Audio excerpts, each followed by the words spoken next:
इयत्ता 7वी, विषय सामान्य विज्ञान, धडा 14, मूलद्रव्ये, संयुगे आणि मिश्रणे. पदार्थांचे गुणधर्म.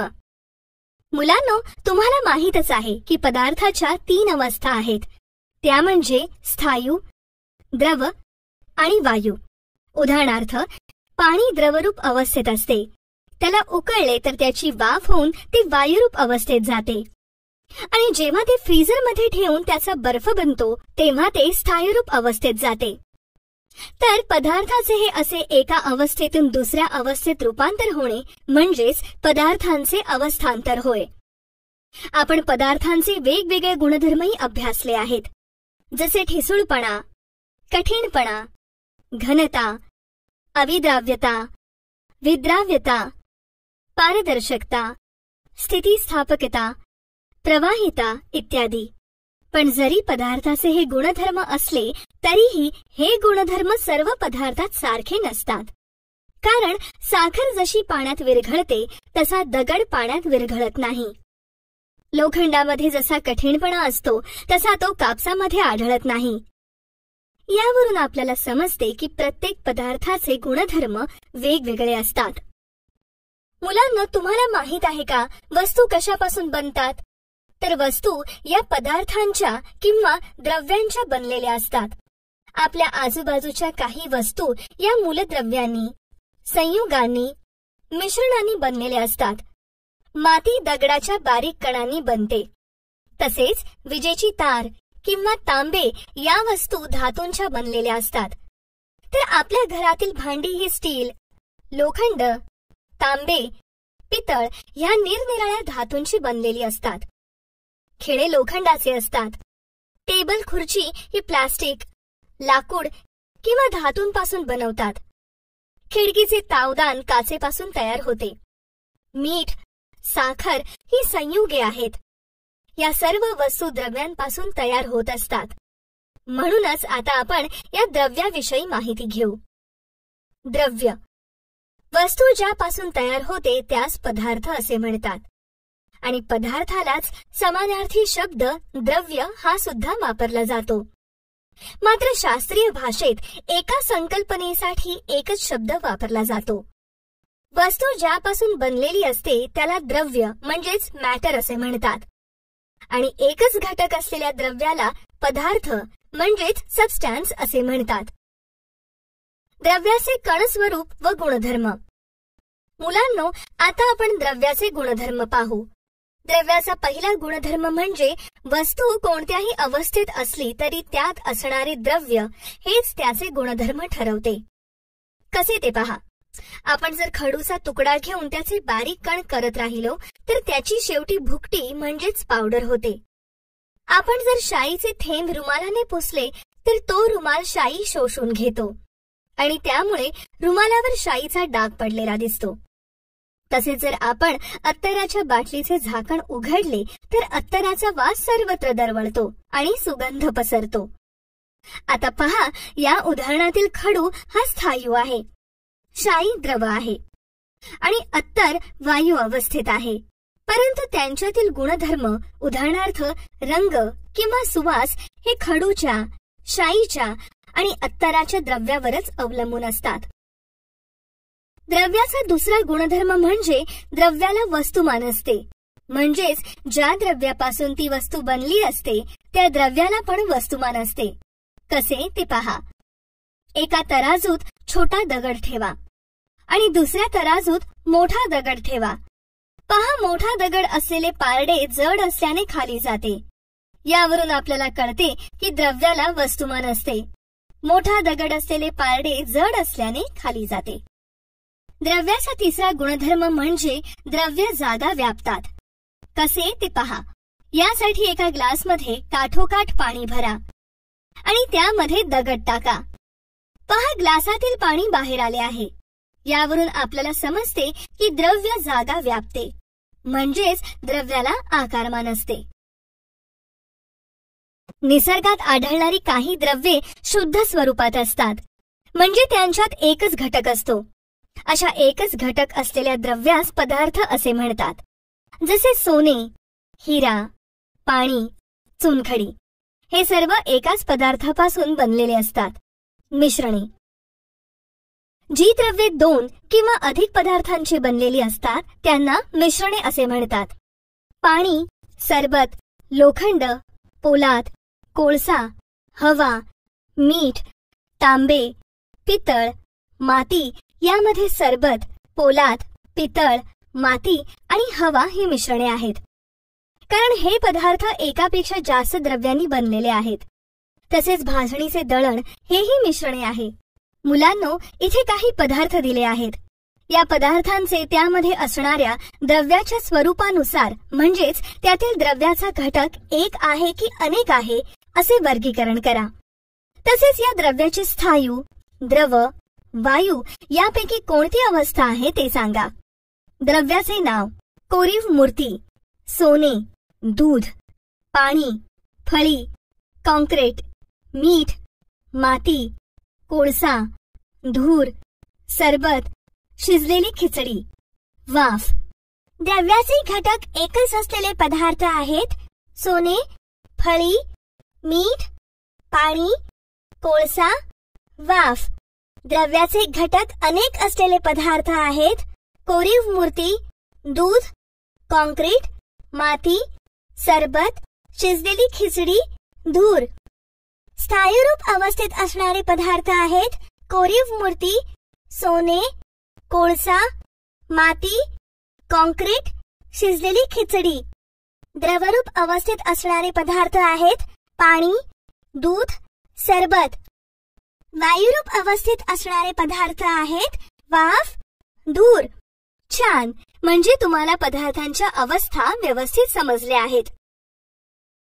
मूलद्रव्य म्हणजेच एलिमेंट. मुलांनो, आपण पाहिले की पदार्थ हे बारीक बारीक कणांनी बनलेले असतात. पदार्थांचे हे अतिसूक्ष्म कण म्हणजेच रेणू असतात. आणि ज्या पदार्थांच्या रेणूंमध्ये एकाच प्रकारचे अणू असतात त्या पदार्थांना मूलद्रव्य म्हणतात. थोडक्यात एकाच प्रकारच्या अणूंचा बनलेला रासायनिक पदार्थ म्हणजे मूलद्रव्य होय. आजपर्यंत एकूण 118 मूलद्रव्यांचा शोध लागला आहे. त्यापैकी 92 मूलद्रव्ये निसर्गात आढळतात आणि 26 मूलद्रव्ये ही मानवनिर्मित आहेत.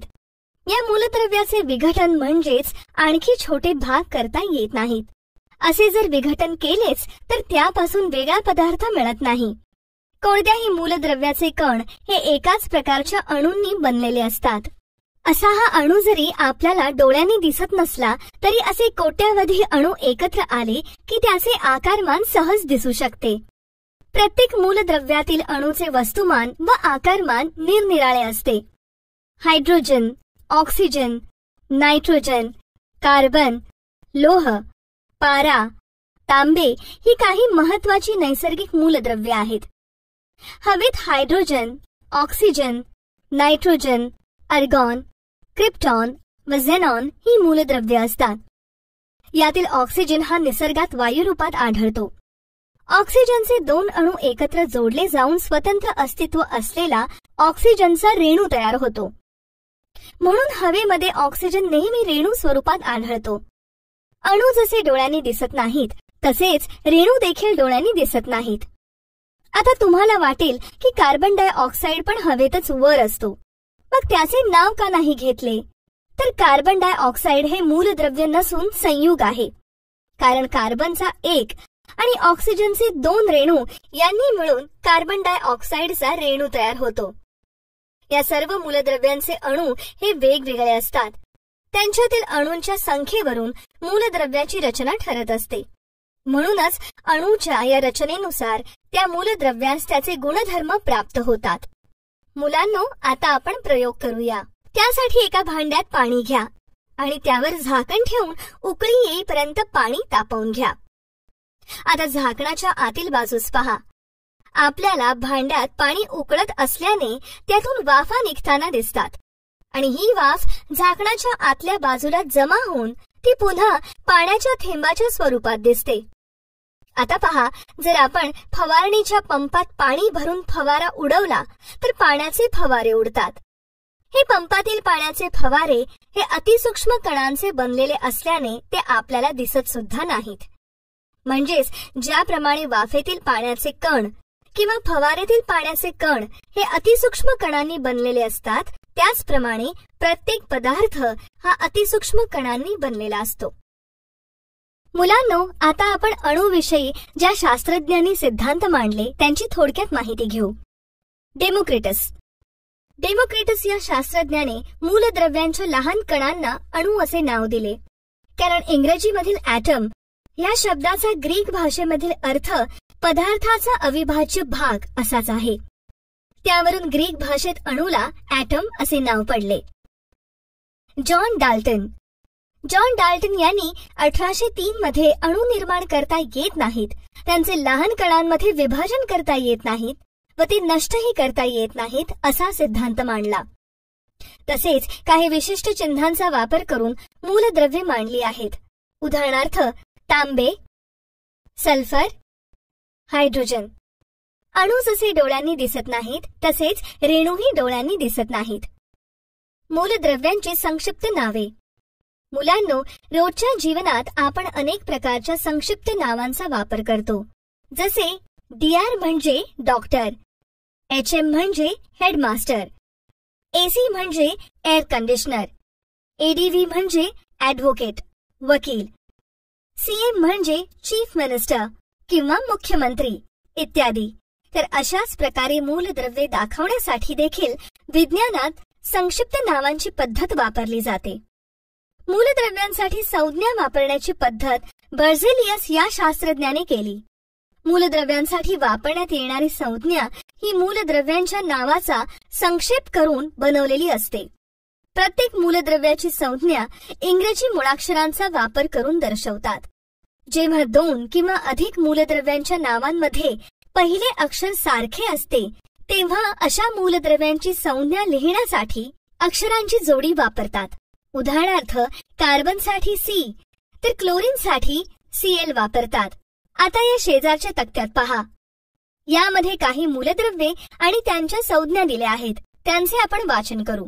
मूलद्रव्य संज्ञा: hydrogen H, helium He, lithium Li, beryllium Be, boron B, carbon C, nitrogen N, oxygen O, fluorine F, neon Ne, sodium Na, magnesium Mg, aluminium Al, silicon Si, phosphorus P, sulphur S, chlorine Cl, argon Ar, potassium K, calcium Ca, tungsten W, अर्गेंटम Ag, Aurum Au. मुलांनो, आपल्या घरांमध्ये असणाऱ्या विद्युत दिव्यामध्ये जी तार असते ती tungsten या मूलद्रव्याची असते. वोल्फ्रॅम या शास्त्रज्ञाच्या नावावरून टंगस्टन मूलद्रव्यास W ही संज्ञा देण्यात आली आहे. तसेच चांदी म्हणजेच Ag, सोने म्हणजेच Au यांच्या संज्ञा अर्गेंटम, ऑरम या लॅटिन नावांवरून दिल्या आहेत. तर अशी आहेत ही सर्व मूलद्रव्ये आणि त्यांच्या संज्ञा. धातू, अधातू, धातू सदृश आणि संमिश्रे. आतापर्यंत आपण मूलद्रव्यांची माहिती जाणून घेतली. या मूलद्रव्यांचे 3 भागात वर्गीकरण केले आहे, ते म्हणजे धातू, अधातू आणि धातू सदृश. यांची आता आपण माहिती घेऊ. धातू: ज्या मूलद्रव्यांमध्ये वर्धनीयता, तन्यता, विद्युत वाहकता, उष्णता वाहकता, घनता, चकाकी, नादमयता हे गुणधर्म असतात अशा मूलद्रव्यांना धातू असे म्हणतात. उदाहरणार्थ लोह, सोने, चांदी हे धातू आहेत आणि ते आपण आपल्या दैनंदिन जीवनात वापरतो. तसेच धातू हे मूळ पदार्थापासून बनलेले असतात म्हणून ती मूलद्रव्ये आहेत. अधातू: ज्या मूलद्रव्यांमध्ये वर्धनीयता, तन्यता, विद्युत वाहकता, उष्णता वाहकता, घनता, चकाकी, नादमयता हे गुणधर्म नसतात त्या मूलद्रव्यांना अधातू असे म्हणतात. उदाहरणार्थ फॉस्फरस, सल्फर, क्लोरीन, ब्रोमीन हे अधातू आहेत. धातू सदृश, ज्या मूलद्रव्यात काही प्रमाणात धातू व काही प्रमाणात अधातूंचे गुणधर्म दिसतात त्या मूलद्रव्यांना धातू सदृश असे म्हणतात. उदाहरणार्थ आर्सेनिक, सिलिकॉन, सेलेनियम इत्यादी. संमिश्रे म्हणजेच अलॉय, काही धातू शुद्ध स्वरूपात वापरताना अडचणी येतात. उदाहरणार्थ शुद्ध लोखंड हवेत गंजते. शुद्ध सोने अतिशय मऊ असते, ते लगेच वागते. अशा धातूंमध्ये एक किंवा अधिक मूलद्रव्ये मिसळून मूळ धातूंचा गुणधर्म बदलतात. या धातूंच्या मिश्रणास संमिश्र म्हणजेच अलॉय असे म्हणतात. उदाहरणार्थ पितळ, पोलाद, 22 कॅरेट सोने ही काही संमिश्रे आहेत. संयुगे म्हणजेच कंपाऊंड. संयुगे म्हणजे दोन किंवा अधिक मूलद्रव्यांच्या रासायनिक संयोगातून तयार होणारा पदार्थ होय. संयुगाचा लहानात लहान कण रेणू असतो. मात्र रेणूमधील अणू हे वेगवेगळ्या प्रकारचे असतील तरच तयार होणारा पदार्थ हा संयुग असतो.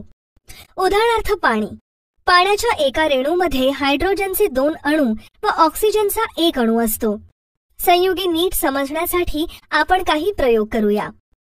यासाठी एका परीक्षा नळीत साखर घेतली आणि परीक्षा नळीला उष्णता दिली. पहा, साखरेला उष्णता दिली तर त्यातील परीक्षा नळीत आता केवळ काळ्या रंगाचा कार्बन शिल्लक राहिला आणि पाण्याची वाफ बाहेर निघून गेली. साखर म्हणजेच कार्बन, हायड्रोजन आणि ऑक्सिजन यांचे संयुग. त्यातील पाणी म्हणजे हायड्रोजन, ऑक्सिजन निघून गेल्यावर कार्बन शिल्लक राहतो. आता ही मॅग्नेशियमची फीत पहा. ही फीत चिमट्याने पेटत्या ज्योतीवर धरल्याने त्याचे ऑक्साईड आणि नायट्राइड होऊन ती राखाडी रंगाच्या भुकटीत परावर्तित झाली. तर मुलांनो, या दोन्ही प्रयोगातून आपल्याला असे दिसून आले की 2 किंवा अधिक मूलद्रव्यांच्या रासायनिक संयोगातून तयार होणारा पदार्थ संयुग असतो. मग आता मला सांगा की पाणी, ऑक्सिजन, कार्बन डायऑक्साईड यामधील कोणती मूलद्रव्ये आहेत आणि कोणती संयुगे आहेत? बाई, ऑक्सिजन हे मूलद्रव्य आहे कारण हा केवळ एकाच पदार्थापासून बनतो. तर पाणी व कार्बन डायऑक्साईड ही संयुगे आहेत कारण पाण्याच्या एका रेणूमध्ये हायड्रोजनचे 2 अणू व ऑक्सिजनचा 1 अणू असतो आणि कार्बन डायऑक्साईड हा पदार्थ कार्बन आणि ऑक्सिजन यापासून बनतो. अगदी बरोबर. मुलांनो, आपण पाहतो की आग लागली की वाऱ्याच्या वेगाने ती जास्तच वाढते कारण ऑक्सिजन हे मूलद्रव्य ज्वलनास मदत करते. या उलट पाणी ज्वलन थांबवते. यावरून असे म्हणता येईल की संयुगाचे गुणधर्म हे त्यातील घटक मूलद्रव्यांच्या गुणधर्मांपेक्षा वेगळे असतात. उदाहरणार्थ हायड्रोजन हा ज्वलनशील असल्याने स्वतः जळतो.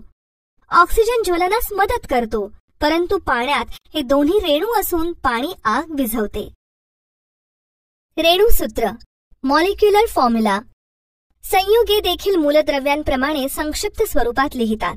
संयुगाच्या रेणूंमध्ये 2 किंवा त्यापेक्षा जास्त मूलद्रव्यांचे अणू रासायनिक संयोगातून एकत्र आलेले असतात. म्हणून संयुगे दाखवण्यासाठी रेणूसूत्राचा वापर केला जातो.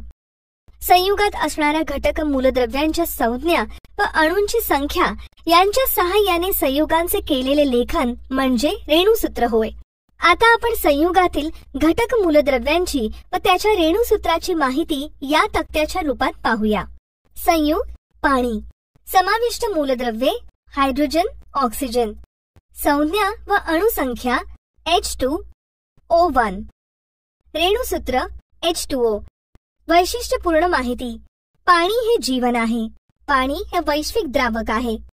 संयुग मीठ. समाविष्ट मूलद्रव्ये सोडियम, क्लोरीन. संज्ञा व अणुसंख्या Na1Cl1. रेणूसूत्र NaCl. वैशिष्ट्यपूर्ण माहिती. अन्न परिरक्षण करण्यासाठी रोजच्या जेवणामध्ये आवश्यक आहे. संयुग तुरटी. समाविष्ट मूलद्रव्ये पोटॅशियम, ॲल्युमिनियम, सल्फर, ऑक्सिजन. संज्ञा व अणुसंख्या K2Al2S4 H48O40. रेणूसूत्र K2SO4 Al2 कंस SO4 कंस पूर्ण 3 24 H2O. वैशिष्ट्यपूर्ण माहिती. पाण्यातले क्षार वेगळे करण्यासाठी याचा उपयोग केला जातो. संयुग, मोरचूद, समाविष्ट मूलद्रव्ये, तांबे, सल्फर, ऑक्सिजन, संज्ञा व अणुसंख्या Cu1 S1O4, रेणुसूत्र CuSO45 H2O. वैशिष्ट्यपूर्ण माहिती. जंतुनाशक, तण व कवकनाशक म्हणून उपयोगी. संयुग, नवसागर, समाविष्ट मूलद्रव्ये, नायट्रोजन, हायड्रोजन, क्लोरीन, संज्ञा व अणुसंख्या N1H4Cl1, रेणुसूत्र NH4Cl. वैशिष्ट्यपूर्ण माहिती. याचा उपयोग खत निर्मितीसाठी तसेच औषधांसाठी केला जातो. संयुग, खाण्याचा सोडा, समाविष्ट मूलद्रव्ये, सोडियम, हायड्रोजन, कार्बन, ऑक्सिजन, संज्ञा व अणुसंख्या Na1H1C1O3, रेणुसूत्र NaHCO3. वैशिष्ट्यपूर्ण माहिती. स्वयंपाकामध्ये तसेच बेकिंग करण्यासाठी हा उपयोगी असतो. संयुग, खडू, समाविष्ट मूलद्रव्ये, कॅल्शियम, कार्बन, ऑक्सिजन, संज्ञा व अणुसंख्या Ca1C1O3, रेणुसूत्र CaCO3. वैशिष्ट्यपूर्ण माहिती. चुनखडीमध्ये तसेच इमारतीच्या बांधकामात याचा वापर केला जातो. संयुग, धुण्याचा सोडा, समाविष्ट मूलद्रव्ये, सोडियम, कार्बन, ऑक्सिजन, संज्ञा व अणुसंख्या Na2C1O3, रेणुसूत्र Na2CO3. वैशिष्ट्यपूर्ण माहिती. कपडे धुण्यासाठी याचा वापर करतात. मिश्रण, मिक्सचर, जेव्हा दोन किंवा अधिक मूलद्रव्ये किंवा संयुगे एकमेकात मिसळली जातात त्याला मिश्रण असे म्हणतात. उदाहरणार्थ पहा. मुलांनो, जेव्हा आपण लिंबू सरबत बनवतो तेव्हा लिंबू, साखर आणि थोडेसे मीठ हे सर्व पदार्थ पाण्यामध्ये टाकून एकत्र करतो, म्हणजेच त्या ठिकाणी आपण त्यांचे मिश्रण करतो. तसेच जेव्हा जेव्हा आपण भेळ बनवतो तेव्हा त्यामध्ये शेव, कांदा, कुरमुरे, उकडलेला बटाटा, कोथिंबीर, शेंगदाणे, मीठ हे सर्व पदार्थ त्यात एकत्र करून भेळ तयार करतो. म्हणजे या ठिकाणी देखील आपण मिश्रणच करतो. यामध्ये जर आपल्याला वाटले की भेळीमध्ये कांदा किंवा शेंगदाणे जास्त झाले आहेत तर ते आपण काढून बाजूला करू शकतो. याचाच अर्थ असा होतो की मिश्रणातील घटक साध्या भौतिक पद्धतीने वेगळे करता येतात. तसेच मिश्रणातील मूळ घटक पदार्थाचे गुणधर्म कायम राहतात. उदाहरणार्थ मीठ, साखर, पाणी इत्यादी. मिश्रणातील विविध घटकांचे प्रमाण निश्चित नसते आणि मिश्रणे तयार होताना कोणताही रासायनिक बदल घडून येत नाही किंवा संयुगे तयार होत नाहीत. मुलांनो, मिश्रणाचा आणखी एक प्रकार म्हणजे भेसळ होय. एखाद्या पदार्थात अनावश्यक व हानिकारक पदार्थ मिसळणे म्हणजेच भेसळ होय. असे भेसळयुक्त पदार्थ शरीरास हानिकारक असतात. ते शरीरास उपयुक्त राहत नाहीत. मिश्रणातून हे अनावश्यक व हानिकारक असणारे घटक वेगळे करण्यासाठी गाळणे, चाळणे, वेचणे, निवडणे, पाखडणे, चुंबक फिरवणे, संप्लवन अशा पद्धतींचा वापर केला जातो. कसा तो पहा. गाळणे. द्रवातील अविद्राव्य पदार्थ वेगळे करण्यासाठी गाळणे ही पद्धत उपयोगी पडते. उदाहरणार्थ चहा गाळताना चहा पत्ती गाळली जाते. चाळणे. मिश्रणातून कमी अधिक आकाराचे पदार्थ वेगळे करण्यासाठी ही पद्धत वापरतात. उदाहरणार्थ पीठ चाळताना गव्हाचा बारीक कोंडा वेगळा होतो. वेचणे आणि निवडणे. या पद्धतीत मिश्रणातील नको हवे असलेले पदार्थ उचलून बाहेर काढले जातात. उदाहरणार्थ तांदूळ निवडताना तांदळातील बारीक खडे काढून टाकले जातात. पाखडणे. वजनाने हलके आणि मिश्रणातून काढून टाकायचे पदार्थ पाखडून वेगळे करता येतात.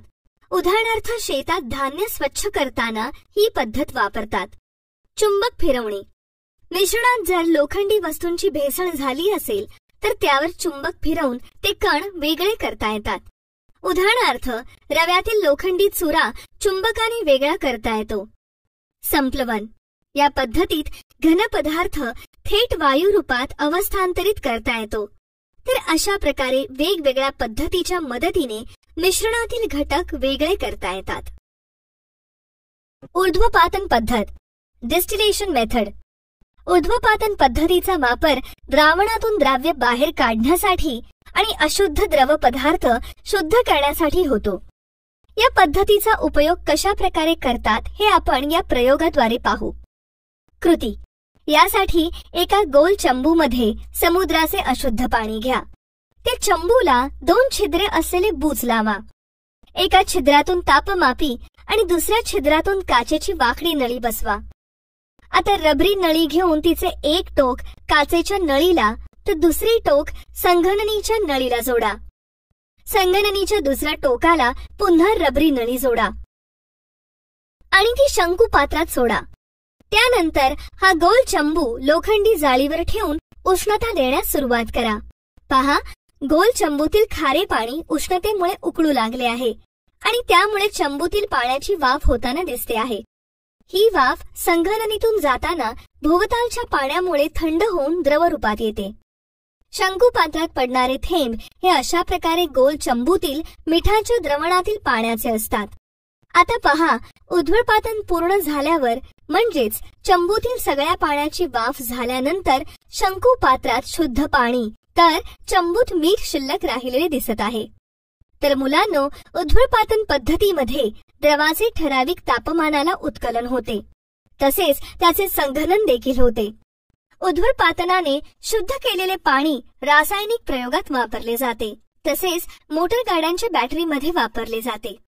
काही देशात समुद्राच्या पाण्याचे ऊर्ध्वपातन करून त्यापासून पिण्याचे पाणीही बनवले जाते. बरं, मग आता मला सांगा की ढगातून पडणारे पाणी अशुद्ध असते की शुद्ध असते?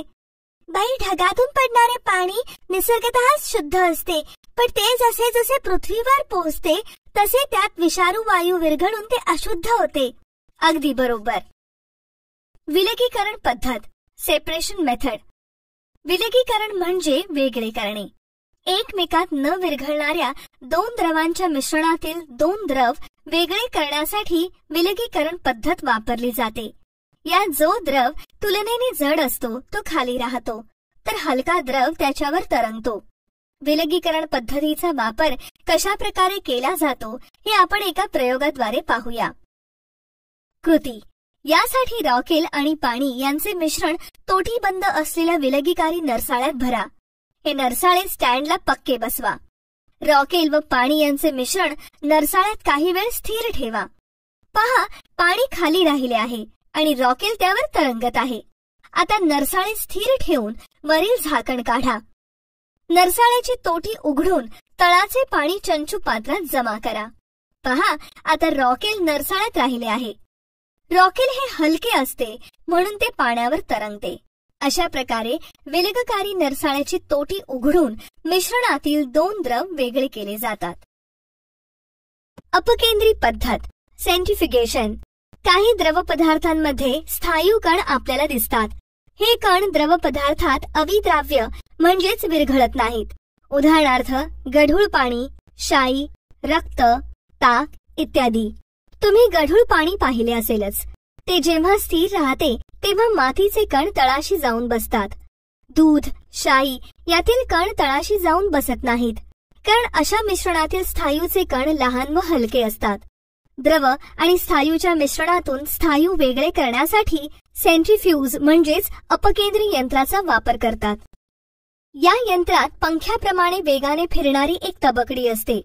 या तबकडीच्या कडेशी परीक्षा नळ्या जोडलेल्या असतात. या परीक्षा नळ्यात मिश्रण भरले जाते. या नळ्या वेगाने फिरत असताना त्यातील द्रव्यातील कणांवर तबकडीच्या केंद्रापासून दूर ढकलणारे बल निर्माण होते. या बलामुळे मिश्रणातील स्थायू कण तळाशी जमा होऊन द्रवापासून वेगळे होतात. घुसळणे ही एक पदार्थ वेगळे करण्याची पद्धत आहे. लोणी ताकापासून वेगळे करण्यासाठी ताक घुसळले जाते, कारण ताकात लोण्याचे कण मिसळलेले असतात. घुसळण केल्याने ते एकत्र येऊन त्याचा एकच गोळा बनतो.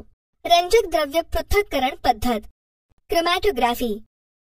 एकाच द्रावणात 2 किंवा अधिक पदार्थ अल्प प्रमाणात विरघळलेले असतील तर हे पदार्थ एकमेकांपासून वेगळे करण्यासाठी रंजक द्रव्य पृथक्करण पद्धत वापरतात. या पद्धतीचा वापर कशा प्रकारे केला जातो ते आपण या प्रयोगाद्वारे पाहूया. कृती: एका चंचू पात्रात थोडे पाणी घ्या. गाळण कागदाचा लांबट तुकडा घेऊन त्याच्या एका कडेपासून सुमारे 2 सेंटीमीटर अंतरावर निळ्या शाईचा ठिपका द्या. आता हा कागद पाण्यामध्ये उभा ठेवून चंचू पात्रावर झाकण ठेवा. पहा, काही वेळानंतर हा शाईचा ठिपका गाळण कागदावर थोड्या उंचीवर चढलेला दिसतो आहे. काही प्रकारच्या शाईंमध्ये वेगवेगळ्या प्रकारच्या रंगछटांचे 2 किंवा अधिक घटक पदार्थ असतात.